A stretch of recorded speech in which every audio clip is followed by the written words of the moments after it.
Hi, I'm Chef Jamel Boyd. Today we're going to teach you how to cook butter-braised beef. It's a different cooking method than the normal. Rather than sauteing it, grilling it, or pan roasting it, we're going to braise it in butter. The beef has been previously marinated in a little Worcestershire sauce and olive oil. And we also have our melted butter. Inside the melted butter, I've put several rosemary sprigs to give the butter a much aromatic flavor. So we'll start by taking a piece of beef, running a skewer through it, and just skewering them until we have two nice skewers.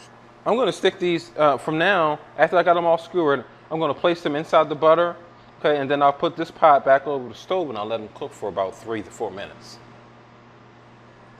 So I'm just sauteing some vegetables to go with the beef. I have some sweet and sour sauce that I'm going to coat onto the beef once it's done. Now I'm just going to place our sauteed vegetables on the plate. Nice little bed of them. Take the beef. It's been nice and braised in butter. Now what I'm going to do, I'm just going to run it through the sweet and sour sauce. Just like so.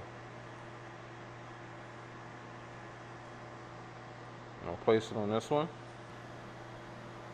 Drizzle some rosemary essence on the beef and the vegetables. Hi, I'm Chef Jamel Boyd, and that is how you prepare butter-braised beef.